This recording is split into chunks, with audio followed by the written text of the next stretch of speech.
to events in South Africa, where our bureau chief is standing by, Betty Dibia. Thanks a lot, Betty. It's been an interesting couple of days in South African politics. What are we expecting from the State of the Nation address by the new president, Cyril Ramaphosa?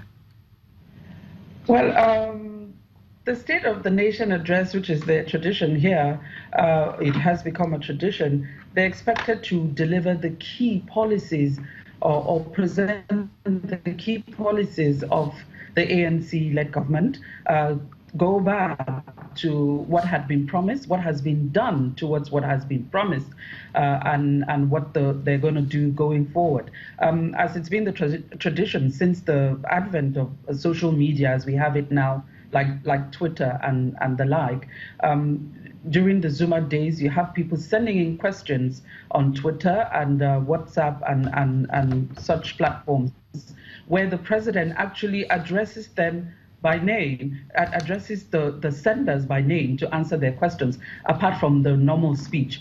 Now, the presidency is still the same presidency, it's an ANC presidency, and the office, the speech is expected to be crafted. I'm sure it won't be too far from what President Zuma would have read last week, but the style may differ because they're two different people now. So the concerns of the people, not just the people, even investors, there will be diplomats in the place, apart from the top officials in the country.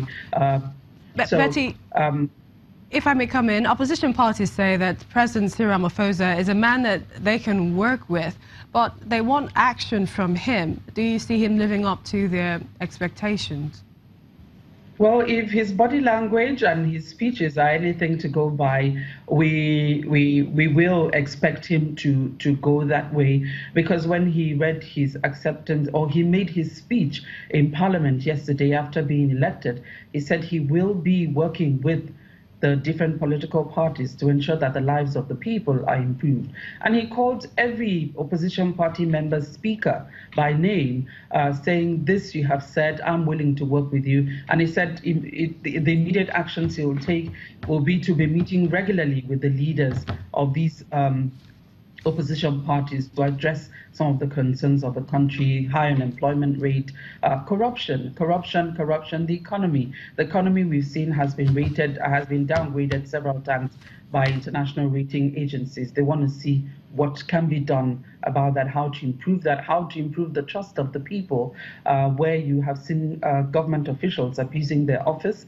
starting from the former president, to see if all those things will be addressed. And I remember the DA leader, Mmusi Maimane, saying, I'm willing to work with you as long as you assure us that the interest of the people will be put first ahead of your officials and your party. Okay, are you also hearing what the fillers we're getting, that he's been urged to sack cabinet ministers with links to the Guptas? Should we anticipate some sort of cabinet reshuffle? Definitely, any leader would like to make his own impact or start with his own team. Of course, most of his cabinet members will be from his party and the alliance partners, that's CUSAT, the SACP as well.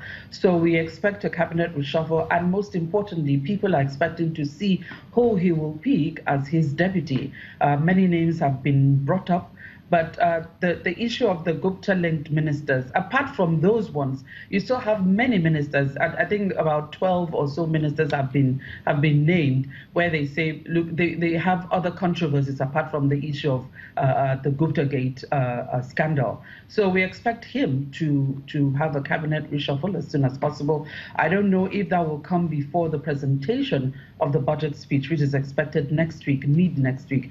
The budget speech is a very big issue here, and the whole nation will be watching. Yes, Betty. Paul Hoffman, the director at Accountability Now, wants the new cabinet subjected to some kind of lifestyle audit before they're confirmed as members of the nation's top leadership team. Do we see this happening? With the current developments, with things that have been happening over the years, it wouldn't be out of line to have that. Although we recall the former Deputy Minister Halema Motlanthe, when he was speaking to the Council of Provinces in 2010, was saying that some other officials will go through the lifestyle audit as prescribed by the South African Revenue Service, but that ministers and deputy ministers, they're required, that there are measures in place for them to take care of that, because they're required in terms of the Code of Ethics for members of Parliament and the Executive Ethics Act and Code to disclose details of their financial interests, assets and gifts they receive. Whether they've been complying is another thing. We also recall when the current president, when he became deputy president in 2014, had to let go of some of his, or declare some of his interest in some companies, being a businessman. So it won't be out of Sorry mind. to interrupt, but on a lighter note, because we don't have a lot of time, have you seen the picture making the rounds of Finance Minister Malusi Gigaba caught playing the Candy Crush game in Parliament while his new boss was addressing the chamber? Well, that has been making the rounds, but many of us are guilty of that. We know that. And it's quite addictive, that game. I won't be talking about that, but that has been making the rounds. He's a young man as well, so I'm sure he won't be doing that in the near future. Many thanks, Betty Dibia, our South African Bureau Chief, for joining us on the program.